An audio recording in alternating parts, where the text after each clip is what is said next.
En Côte d'Ivoire, le calvaire des populations de Jesco en manque d'électricité. Janvier, un si long mois après les fêtes, la dèche. Denis Kouman l'a expérimenté et nous en parle dans ce journal. Puis, situation pas plus reluisante pour ces milliers de réfugiés en RDC.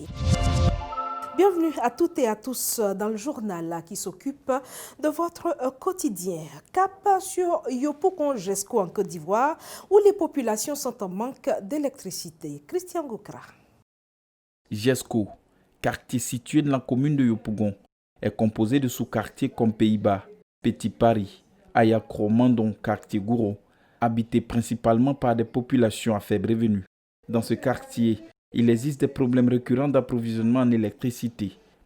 Depuis le premier lotissement, où ils ont mis les anciens poteaux, c'est là précisément que tout le monde se porte sur le poteau et tire à près de 200-300 mètres jusqu'à pour aller chez lui à la maison. Donc ce qui fait que vraiment, il y a d'autres qui n'en ont pas et les compteurs sont saturés. Bon, souvent, ça prend du feu et tout ça. La CIE a été interpellée plusieurs fois sur ce fait-là pour qu'ils puissent libéraliser quand même le nouveau réseau pour que chacun puisse prendre son compteur au point initial pour envoyer maintenant auprès de sa maison. Mais ils n'ont jamais répondu favorablement. Notre réalité à l'électricité, vraiment, on a beaucoup de problèmes. On a beaucoup de problèmes des fois. On n'a même pas beaucoup, là, 80% qui n'ont pas de compteur, pas de lumière. Et lorsqu'on a fait des demandes, tout ça là, ça a viré en vain. Bon, et puis ensuite, les gars viennent nous traquer ici. Pour avoir accès à l'électricité, il faut faire recours à des branchements aux compteurs électriques situés à des centaines de mètres. Mais sinon, ces filles qui tiennent, on peut dire aussi que ça appartient aux propriétaires, mais qui sont loin. À une certaine distance, ceux qui ont fait qu'on appelle l'électricité savent, lorsque le courant parcourt une certaine distance, bon, ça s'affaiblit. Donc vraiment, ce n'est pas de bonne qualité. Les autorités, ils savent que vraiment, lorsque une population vit aisément, il n'y a rien. Mais lorsqu'il y a des problèmes, vraiment, ça ne va pas, ça crie. Mais donc, j'appelle les autorités en tout cas à se pencher, à pencher leur oreille vers nous, et avec un cœur sincère, pour venir vraiment nous enlever dans ce désarroi. Près de 94% des Ivoiriens sont aujourd'hui raccordés au réseau et les abonnés les plus précaires bénéficient d'un tarif social. Des efforts sont consentis certes, mais à l'image du quartier Jesco, l'obscurité tente toujours de percer pour saper la lumière. Niakara, cette fois dans le nord de la Côte d'Ivoire, les populations sensibilisées à la sécurité routière. Après un constat d'incivisme notoire, notamment des engins à 2 roues. Janvier, un mois si long après les fêtes vient la dèche. Denis Kouman l'a expérimenté et mieux, il tend son micro aux consommateurs. On les écoute. Le mois de janvier, premier mois de l'année, fait 31 jours comme de nombreux mois. Mais généralement, beaucoup de personnes trouvent ce mois long, très long, trop long même.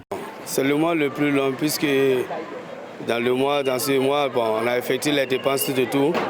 Bon, ça veut dire que la fête a tout pris. Bon, on n'a plus rien dans la poche. Donc on trouve que c'est le mois le plus long. Bon, je peux dire que les fonctionnaires souvent ils disent non, le mois est plus long. C'est pas long. C'est pas long, c'est pareil.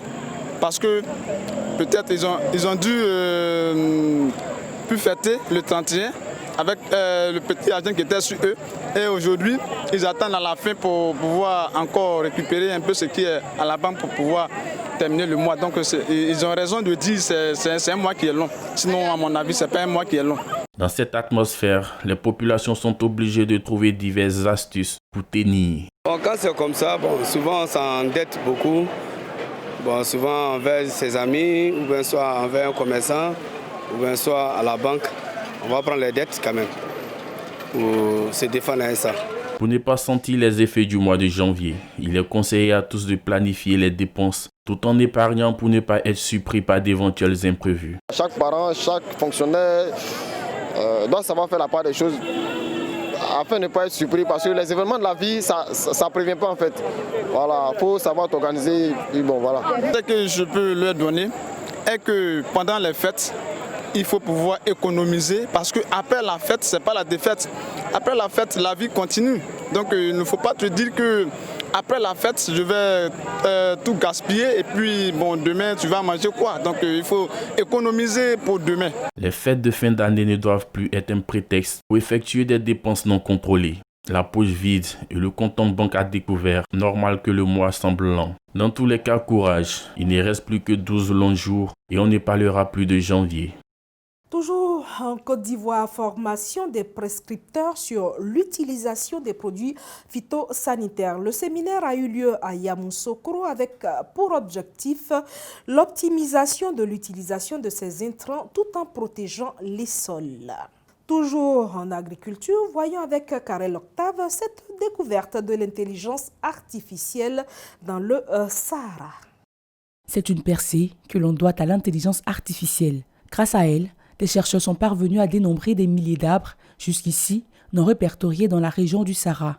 Dans cette zone désertique, les arbres ont tendance à être plus espacés, ce qui les rend plus difficiles à comptabiliser avec l'imagerie satellitaire. Alors jusqu'à présent, les scientifiques se contenaient d'estimer le nombre d'arbres présents. Cependant, grâce à l'intelligence artificielle, 1/10 du Sahara a déjà pu être étudié et même si personne ne s'attendait à y trouver des arbres, l'étude a dénombré quelques centaines de millions. Les chercheurs ont ainsi pu isoler chaque arbre dont le feuillage formait au moins une couronne de 3 mètres carrés sur la zone étudiée. Au total, c'est plus de 1,8 milliard d'arbres qui ont été comptabilisés. Une véritable surprise pour les chercheurs qui ont découvert que les estimations étaient jusqu'à présent extrêmement éloignées des chiffres réels. La découverte de ces centaines de millions d'arbres, dont beaucoup étaient ignorés du fait de leur isolement, permet aux chercheurs d'améliorer leurs connaissances sur la végétation mondiale. Ainsi, ces arbres en dehors des forêts peuvent être surveillés et les chercheurs peuvent ainsi étudier leur rôle dans l'atténuation de la dégradation du changement climatique.